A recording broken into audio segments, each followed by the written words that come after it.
Assalamualaikum dan salam sejahtera. Pada ini kita akan menemu buas seorang guru tentang tajuk teori gaya pembelajaran.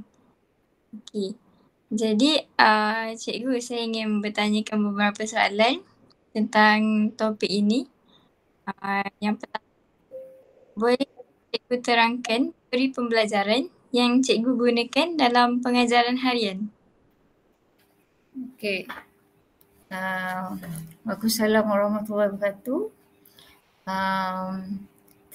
Terlebih dahulu saya menerangkan tentang environment sekolah saya, iaitu environment tu sekolah saya adalah sekolah kebangsaan Syed Syekh yang berada di kawasan pedalaman.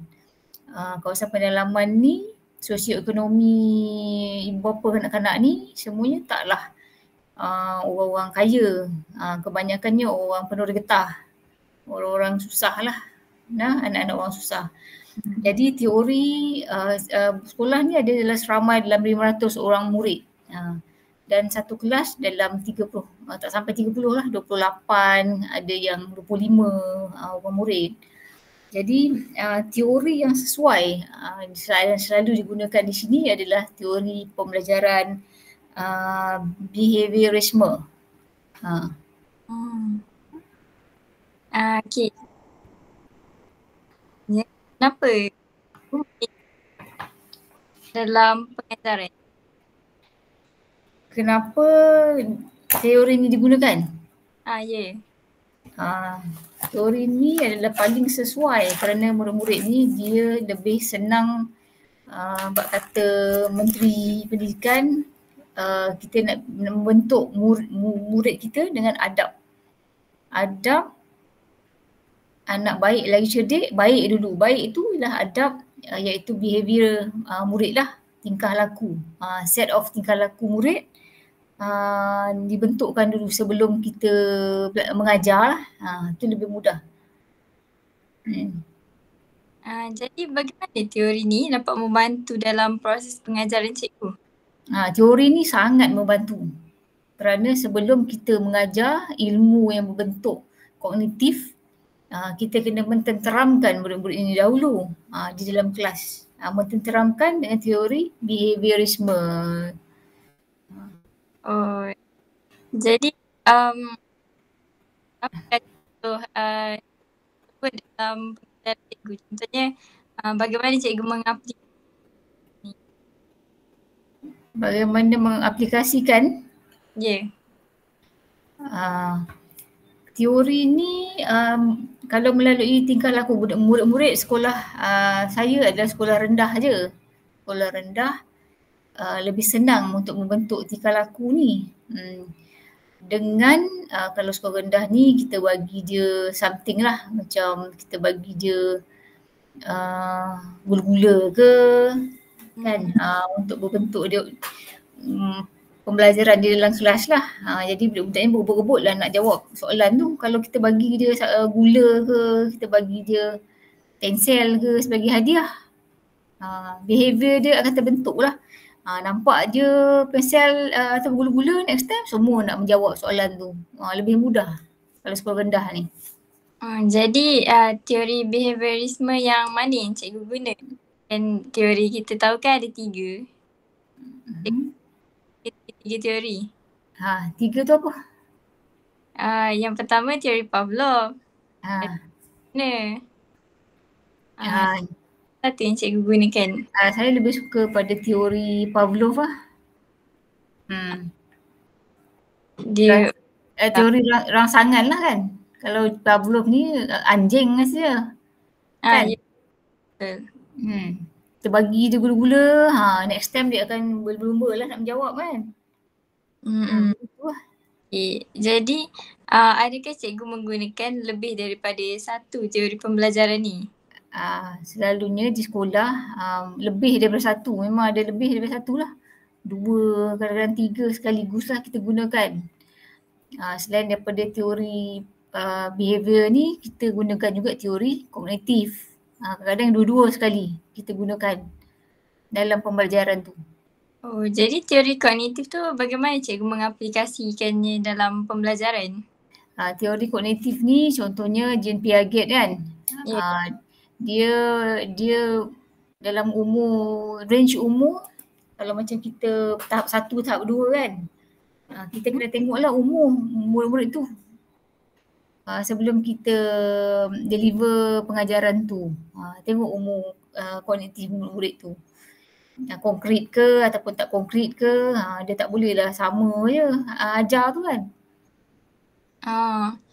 Okay, soalan seterusnya, bagaimana cikgu menilai keberkesanan teori yang digunakan tu dalam pembelajaran? Penilaian tu kita buat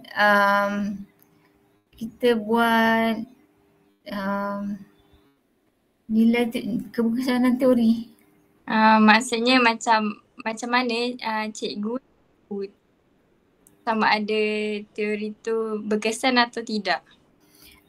Selalunya dalam kelas tu tak ada mengalami masalah lah, berkesan lah.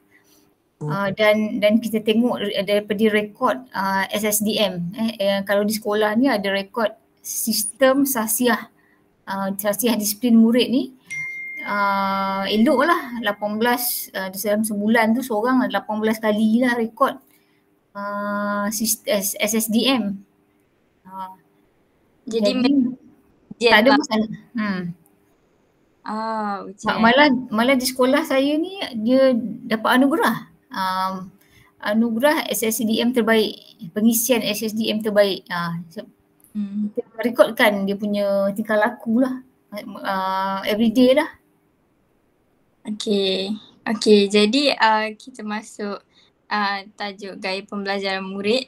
Sebenarnya berdasarkan pemerhatian cikgu, apa gaya pembelajaran utama yang terdapat dalam kelas?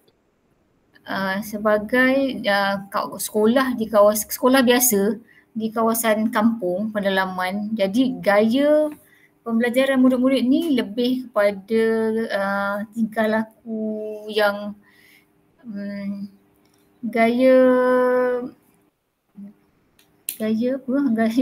tingkah laku kalau sekolah kelas hujung tu tingkah laku destruktif. Dia macam dia tak berapa nak belajar sangatlah kan. Okay. Soalan seterusnya, bagaimana cikgu ni dia mengenal pasti gaya pembelajaran murid yang ada dalam kelas? Dalam kelas tu selalunya murid tu tak sama. Gaya pembelajaran masing-masing tu berlainan. Jadi setiap cikgu tu kena tengok lah. Kena cakna lah bila masuk kelas tengok murid, walaupun murid tu ada 30 orang dalam kelas tu. Cikgu kena kenal lah murid tu. Murid ni suka belajar, dia suka visual, audio visual. Ada yang suka kinestetik dia tak suka sangat nak duduk lama-lama kan. Dia tak kena berjalan sekejap je. Ni budak-budak kinestetik. Jadi kita kena tengok lah, kita buat aktiviti di sekolah ni kenalah berdasarkan kalau kita mengajar budak boring mengantuk tidur, itu dia tak dapat apa-apa lah kan. Jadi cikgu tu kena tengok lah, boring ni budak boring mengantuk. Jadi cikgu kena buat satu aktiviti yang menarik lah, yang berjalan. Contohnya macam sekarang kan PAK21 banyak aktiviti-aktiviti yang berpusatkan murid.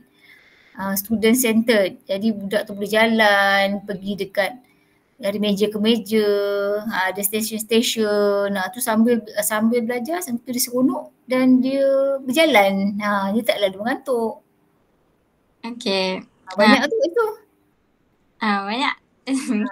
Seterusnya, cikgu rasa kan gaya pembelajaran ada beza tak gaya pembelajaran murid biasa dengan murid berkeperluan pendidikan khas? Kalau dari segi teori pembelajaran ni, dia tak membezakan orang tu pendidikan khas ke kanak-kanak biasa. Cuma mungkin pendidikan khas ni pun ada juga murid yang pandai. Ya, betul. Terutama murid-murid yang dia tak ada masalah apa, cuma masalah telinga atau fizikal. Ada juga budak yang lebih berjaya daripada murid-murid biasa. Jadi teori-teori kognitif ni boleh kita sesuaikan dengan budak-budak kesihatan. Cuma mungkin kita akan rendahkanlah sikit dia punya janganlah terlalu susah-susah kan.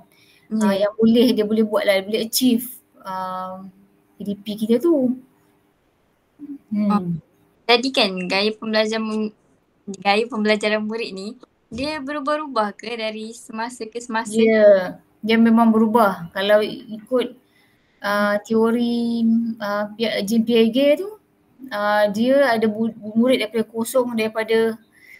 kosong sampai apa? 7. Dia lain. Dia selaras kematangan budak. Sebab tu di sekolah rendah dia ada tahap 1 dan tahap 2. Dibagikan tahap 1 dan tahap 2. Jadi tahap 1 cara gaya pembelajaran, cara cikgu ajar lain. Bila tahap 2 dah masuk lain. Darjah 6 lain sikit. Cara cikgu mengajar, buku teks, mungkin tajuk dia sama bahasa Inggeris tapi dia punya subjek tu lebih heavy masa di tahap 2. Jadi cikgu ada cakap murid ni dalam kelas dia berlainan. Jadi bagaimana cikgu ni menangani masalah gaya pembelajaran yang berbeza dalam kalau di sekolah ni kita ada buat pembelajaran terbeza. Pembelajaran terbeza dalam setiap orang dalam kelas tu tak sama. Jadi cikgu tu kena ada ilmu pengajaran terbeza, semua orang kena ada. Jadi kita boleh kumpulkan dia dalam satu grup dan senang sikit kita nak mengajar dalam grup tu. Grup A ni, kumpulan ni dia memang suka visual. Grup B, murid yang suka berjalan. Jadi kita buat aktiviti yang berdasarkan kecenderungan murid tu. Melalui aktiviti lah. Hmm. Jadi bagaimana cikgu menyesuaikan teori pembelajaran dengan gaya pembelajaran? Teori pembelajaran? Ya. Maksudnya bagaimana cikgu menggunakan teori tu dalam gaya pembelajaran murid? Teori yang pembelajaran yang saya suka nak buat di sekolah yang saya selalu buat ni behaviorisme. Jadi behaviorisme ni dia menekankan sikap, adab, ganjaran. Kalau dia buat bagus, kita bagi ganjaran. Macam tu lah anjing Pavlov tu kan. Kalau dia tak buat, kita jangan bagi. Dia buat, dia bagi. Jadi cikgu kena tengoklah budak apa tadi? Betul tu. Jadi cikgu kena tengoklah, cikgu tu kena cakna tengok dalam cikgu tu mengajar tu dia kena aware dengan anak murid dia, tak boleh suka dia mengajar cara suka hati dia ajar habis masa habis, tak boleh, dia kena tengok, prihatin dengan anak murid dia tu.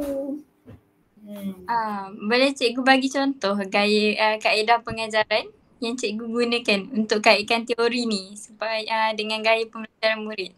Kaedah pengajaran contoh? Kaedah pengajaran? Macam mana cikgu nak ajar, cikgu nak ajar satu tajuk ni tapi cikgu nak kaitkan dengan teori yang cikgu cakap tadi, behaviorisme ataupun Jean Piaget tu, dan gaya pembelajaran murid tu. Macam tadi saya cakap tadi, kita mengajar kalau kalau murid sekolah rendah ni dia memang suka bermain. Jadi kita buat pengajaran PDP yang santai, yang bermain. Cara-cara contohnya lah kan, sambil belajar sambil main. Contohnya music box kan. Music box tu kita buat soalan-soalan dalam box tu, kita pasang muzik, box tu dipas kat kawan dia. Kita berhentikan muzik, dia kena jawab soalan tu. Itu salah satu cara lah budak yang kalau ikut teori pembelajaran, gaya pembelajaran dia pun sukalah cara bermain. Jadi kita sampaikan pengajaran kita dengan cara tu lah, budak seronok bermain macam tu lah. Okey. Dalam cikgu mengaplikasikan teori gaya pembelajaran semua ni kan, apa cara yang cikgu harap dalam dengan yang keperluan dia berbeza-beza dalam kelas? cabaran. Ya. Cabaran ni murid-murid ni cuma kawalan kelas. Bila dah main banyak, ada murid-murid yang mengambil kesempatan lah. Kesempatan dia mula-mula dia main sambil belajar, lepas tu dia tak nak belajar, dia main je. Jadi cikgu ni kena kawal kelas, kawal tingkah laku murid. Baru boleh belajar. Kalau tak ada kawalan memang tak boleh lah, ke laut lah budak-budak tu. Selain daripada kawalan kelas yang tidak teratur, ada lagi ke cabaran? Sakat tu dia macam ni, kalau yang guru yang muda-muda ni dia memang banyak cabaran. Contohnya? Bila guru dah berumur, macam pensyarah saya kata, you will learn through your experience. Every teacher will learn through the experience. Mula-mula memanglah kita banyak susah kita nak kontrol kelas kan. Bila dah lama-lama kita lebih kita belajar. Masa mengajar tu kita belajar tingkah laku murid. Okay. Jadi macam mana cikgu mengaplikasikan teori pembelajaran ni untuk penuhi semua gaya murid? Contohnya kan tadi cikgu kata ada murid kan dia suka bermain macam tu. Tapi macam mana pula dengan murid yang dia pasif dalam kelas? Macam mana cikgu nak gabungkan sekali? Kalau ada murid yang dia tak nak, dia pasif kan, dia tak mau bercampur, itu kita akan masukkan dalam grup yang aktif. Kita masukkan dalam satu grup. Dan kita suruh dia yang jadi ketua. Murid pasif tu masuk dalam grup-grup yang budak-budak aktif ni, yang suka main ni, dan murid yang pasif tu dia jadi ketua. Will be a leader. Jadi leader akan laporkan apa-apa kan, semua leader yang akan datang ke depan. Itulah. Okay, dalam cikgu mengajar dan mengaitkan teori semua ni, cikgu menggunakan tak teknologi atau bahan bantu mengajar untuk menyokong? Bahan bantu mengajar of course dia sangat penting. Teknologi ni sekarang ni kita punya Kementerian Pendidikan dia dah ada dasar pendigitalan. Jadi di setiap sekolah dibekalkan bukan saja komputer, di makmal komputer, ada juga laptop dia bagi, ada smart TV dan macam-macam. Bukan LCD lagi lah. Dan macam-macam sekarang ni yang ada di sekolah dan kena guna. Memang kena guna. Terutama smart TV paling senang sekali nak mengajar kalau ada smart TV. Jadi kan dah dasar pendigitalan ni. Jadi menggunakan digital ni contohnya bagaimana di dalam kelas? Kalau terus topik ni, macam kalau topik ni contohnya for English kan, my subject is English. Before start learning tu akan ada singing lah. Kita pasang singing through the smart TV dan budak-budak tu akan sing along. Jadi cikgu, tu contohlah, tu contohnya. Dan ada juga yang interaktif. Kan kita pasang skrin kat depan interaktif. Dan juga kita juga gunakan ni Kahoot. Tahu Kahoot? Tahu. Guna Kahoot tu seronoklah budak jawab soalan. Jadi melalui semua teknologi tu cikgu sendiri kaitkan teori-teori yang cikgu kata behaviorisme, kognitif melalui teknologi tersebut lah. Yeah, of course. Behavior first before you cognitive. Nak tunekan otak, kena tune dulu behavior dulu. Okay, jadi adakah dia berkesan dalam kalangan pelajar? Apa respon-respon akademik mereka melalui pendekatan tersebut? Pada saya dia tak penting sangat. Kalau kita nak lahirkan orang tu bijak pandai, tak semua orang bijak pandai. Sekarang ni kerajaan nak menghasilkan murid yang TVET dari segi kemahiran. Tak semestinya IQ yang genius, tapi beradab tu tak ada. Jadi kita memang lahirkan budak ni mula-mula sekali behavior dia, adab. kan. Beradab baru kita senang nak nak mengajar. Kalau tak beradab, nak mengajar cikgu pening, susah. Jadi maksudnya behaviorisme tu lagi penting lah. Ya. Bila budak dah ada behaviour dalam kelas, kita nak sampaikan ilmu lebih senang sebab bila budak dah duduk, diam, tengok cikgu nak ngajar apa, lagi senang kita nak sampaikan ilmu. Kalau behaviour pun, tingkah laku pun kecelaruan dalam kelas, kita nak sampaikan lagi dah tak dengar lah kan.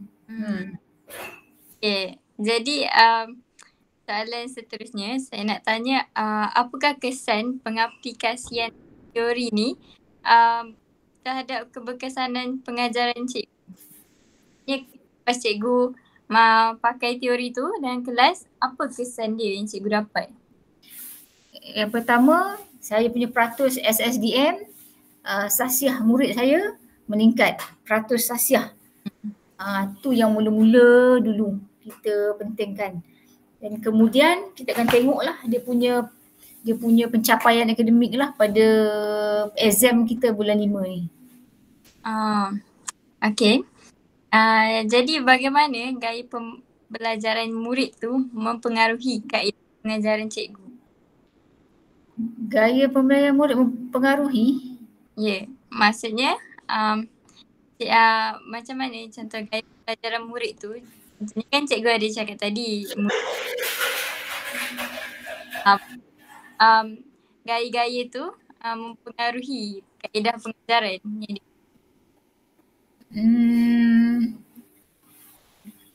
Gaya pembelajaran murid, kalau murid tu lebih santai, kita tengok lebih kinestetik, dia suka bergerak ataupun suka muzik, jadi cikgu tu kena adapt.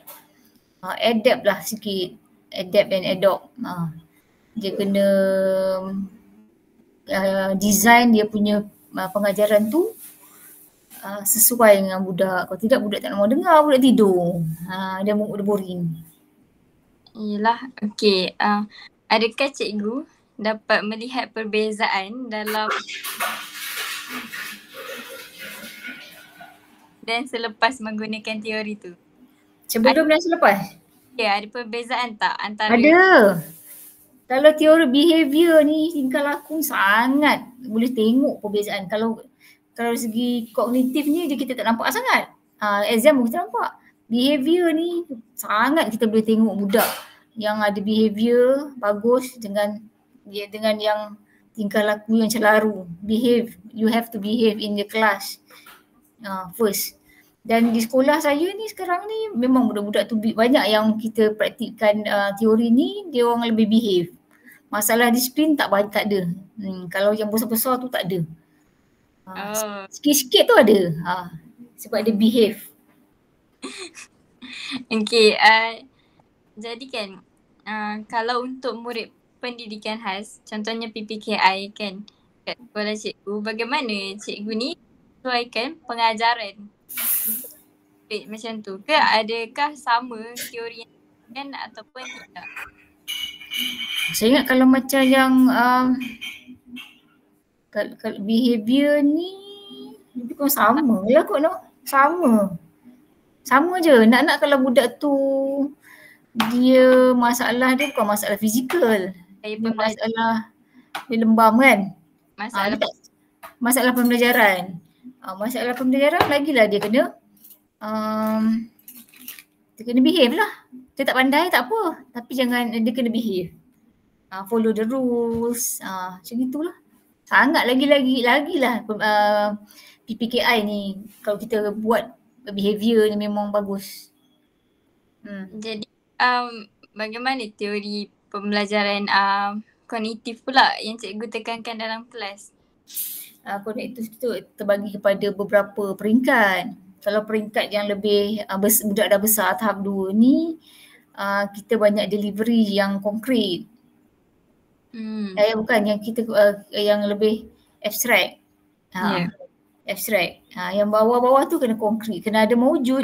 Jadi budak-budak LPG yang mengajar tu kena ada BBM sangat-sangat yang mewujud, benda yang boleh pegang, touching semua. Biar tahap 2 tu tak ada pun tak apalah, tapi kalau ada lebih bagus. Saya rasa itu saja soalan saya untuk mobile ni.